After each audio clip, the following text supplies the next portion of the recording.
If you clicked on this video, your match history probably looks something like this. Even though you perform decently well for your elo, no matter how many games you play, you just never seem to be making any progress. At this point, it's tempting to blame things like your crosshair, sensitivity settings, or even your teammates. I mean, who hasn't been there, right? We all want a quick fix, something we can change now and see instant results. But what if I told you that all of these things have nothing to do with why you're hard stuck?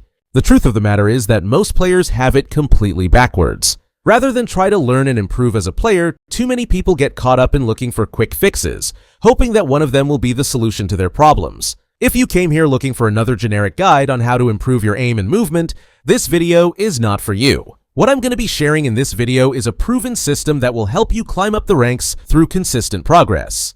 This is the same system that I used to climb to Immortal in less than 300 games without having any prior FPS experience. Before we dive deeper, let me introduce you to a concept known as the Pareto Principle, which states that roughly 80% of results come from 20% of the effort. Conversely, this also means that 80% of your efforts could be only producing 20% of the results. Even though most of us will probably spend the bulk of our time playing ranked, the fastest way to improve is to focus on our habits and routines outside of matches. Despite what others may tell you, warming up is extremely important if you don't want to waste your first 4 rounds with suboptimal aim. If you want to know the exact routine that I used to get to Immortal, click on the linky in the description to join my Discord. You'll be getting access to all the routines that I use to practice my aim, plus the chance to interact with other like-minded players who also want to improve. I also do personalized coaching for members from time to time, so be sure to join my Discord if you want to enjoy all these benefits. In an average game of ranked, we usually don't get many opportunities to fight the enemy. So if you want to improve your mechanics, practicing your aim and movement in deathmatch is the fastest way to become more confident in your gunfights. Specifically focus on getting better at pre-aiming common angles, and if you're using a rifle, try to focus on firing 2 to 3 bullets between each strafe rather than immediately committing to a spray. If you can't get a feel of the timing, take some time to practice it in the range, as mastering this movement will become more and more important as you climb up the ranks. Another common mistake that players often make is gripping their mouse with too much force. If you find yourself whiffing easy shots like these most of the time, instead of gripping your mouse tightly when you see an enemy, use the same amount of force as you would while holding a sandwich. Once you start doing this, you will find that tracking and flicking become a lot easier. If you're interested in learning how tension can affect your aim, be sure to check out my guide on tension management in the description below. Moving on, let's talk about settings and gear. When it comes to mice, the golden rule is that shape is absolutely king. You can objectively have the best mouse on paper, but if the shape doesn't suit your preferred aiming style, then it will absolutely handicap your performance. Back when I was still learning the game, I bought the Superlight since it was the mouse that everyone was using at the time. But as much as I tried to use it, the shape was simply not a good fit for me. What I learned from this experience is that shape is subjective for everyone, and what works for others might not necessarily work for you. So take your time to experiment with different mice and return them if they don't feel like a good fit.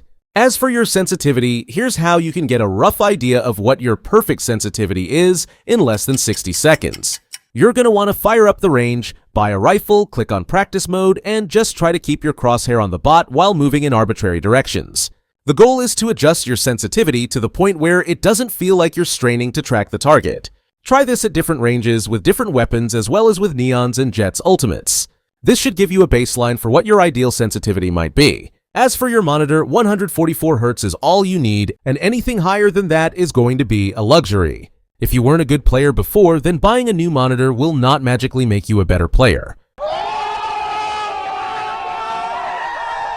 Alright, so now we've come to the most important part of the video, which is mastering the art of deliberate practice, a term which was coined by psychologist Anders Ericsson back in 1993. It involves breaking down required skills into smaller parts and practicing these parts repeatedly. In between sessions, learners elicit feedback and reflect on their own performance, which then guides the focus of subsequent practice. While deliberate practice has long been used to maximize performance in fields such as medicine, sports, and music, it can be just as effective when applied to VALORANT. Rather than assessing your gameplay as a whole, it's more effective to break it down into smaller components and specifically focus on areas in which you lack competence. As I mentioned earlier, feedback is a crucial part of deliberate practice, as it highlights areas for improvement based on past performance. At the end of each game, take a moment to reflect on your performance by considering the following questions. What did I do well? What did I do poorly? And what can I work on in my next game?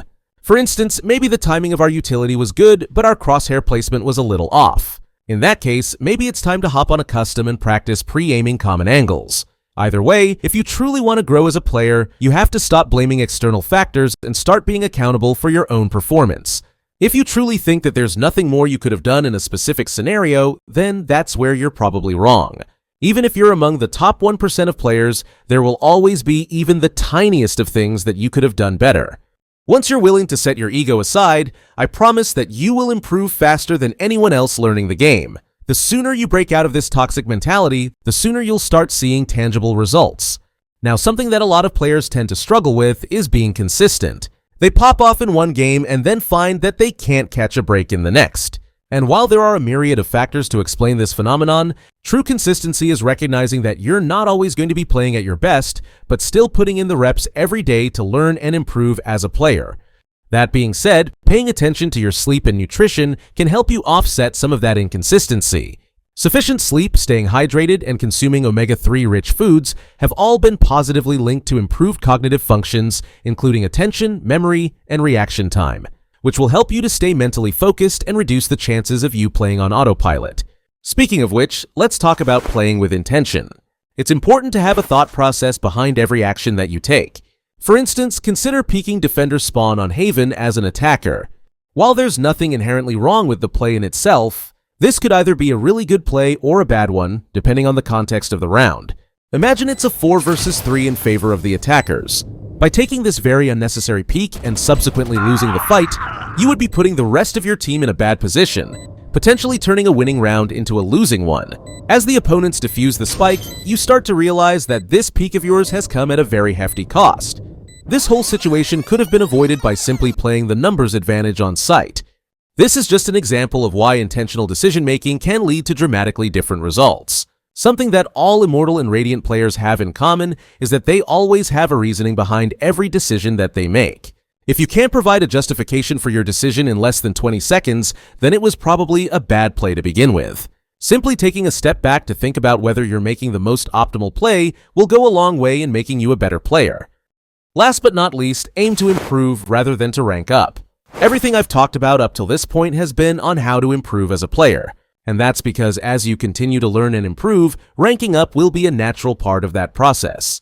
But don't just hear it from me. Hear it from this former Tier 1 pro who used to play for both Sentinels and San Francisco Shock. If you care so much about your rank all the time, if you care so much about your rank and like what rank you are, then literally you're gonna get tilted no matter what. That's how you get tilted. If you care about your rank and you're losing, you won't not get tilted. It's impossible. So you should just play the game to get better yourself, but like just don't care about your rank, bro. Like play to improve on yourself. Like you're gonna lose games, bro. You can't win every game.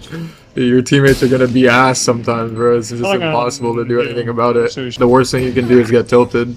It's out of your control, bro. You can't do shit. As always, if you enjoyed this video, be sure to leave a comment and subscribe if you haven't. Check out my Discord in the description below if you want to be the first to know about upcoming videos. That's all from me, and I'll see you in the next one.